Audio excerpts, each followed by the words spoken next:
What's going on, YouTube? The hype is slowly creeping for Stranger Things Season 2. We are literally I think it's about 4 months away now, and more information is starting to slowly creep out about the cast and about what we're expected to see this coming up season in October. So here is my top 5 anticipated things to see in Stranger Things Season 2. Number 1 would have to be Sean Astin being added to the cast. What better way to say 80s than with Sean Astin? He will be playing Bob Newby. He's a Radio Shack employee. He's actually a manager of this particular Radio Shack in the town of Hawkins, and he will be the love interest of Will's mom, actually. I mean, Radio Shack just has 80s written all over it. I mean, and it's very, I'm very nostalgic about the 80s and 90s, and I'm wanting to see, I'm kind of curious to see how he would portray a manager and in a smaller role, because this is kind of a smaller role for him. He's used to doing mostly voiceovers now, but he was very big.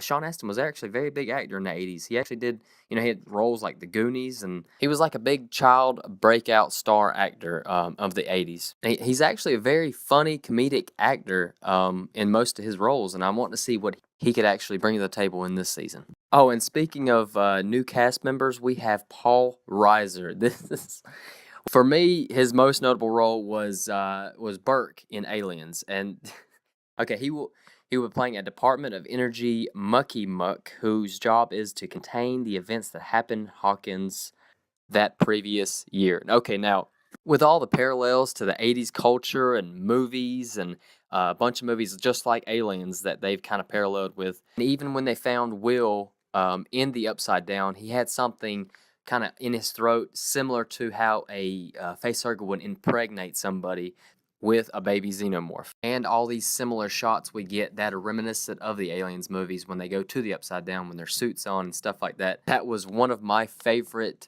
things about the first season, is all the parallels, because I was sitting there with my wife watching it and I said, okay, that reminds me of that. I know where they're getting that from.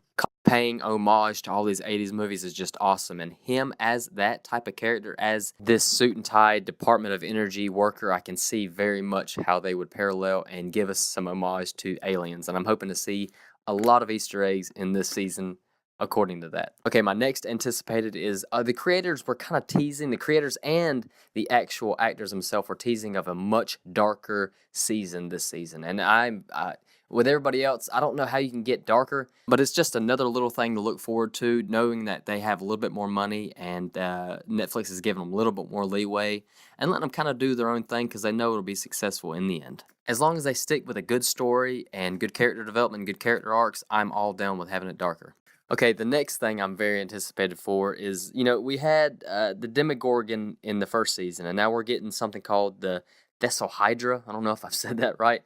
See, compared to the Demogorgon, it's kind of like you have one single monster that is could be contained in a room, but when it comes to this Desohydra they're talking about, this thing looks like it'll be more widespread. And I think the creators were actually talking about this will kind of branch off into other towns, and it'll not just be the town of Hawkins that'll be affected by this. So it's kind of like Jaws compared to Godzilla. So, I mean, I'm really looking forward to that. So, my last anticipated thing for Season 2 would have to be the fact that this season drops exactly on Halloween, as the events of Season 2 are taking place in 1984 on Halloween. The creators did a very smart thing by doing this. I mean, it's kind of pretty slick when you think about it. What better way to spend your Halloween by watching kids in 1984 get terrorized by some being from another dimension on Halloween night? But that'll just about do it, you guys. There is a lot more that I'm anticipating for, that I did not mention, or I did not honorably mention. But, I mean, I guess I can save that for another video. But on that note, what are you guys' thoughts and opinions on this new coming up season? What are you most anticipated for, and what do you think will happen in the end? Could we see a Season 3? Most likely, because this show is phenomenal and awesome and everybody loves it. So go ahead and leave your thoughts in the comment section down below. If you like videos and you want to see more videos like this, if you like me speaking about videos like this, you can go and hit that like, share, subscribe, and oh, and by the way, have a good day.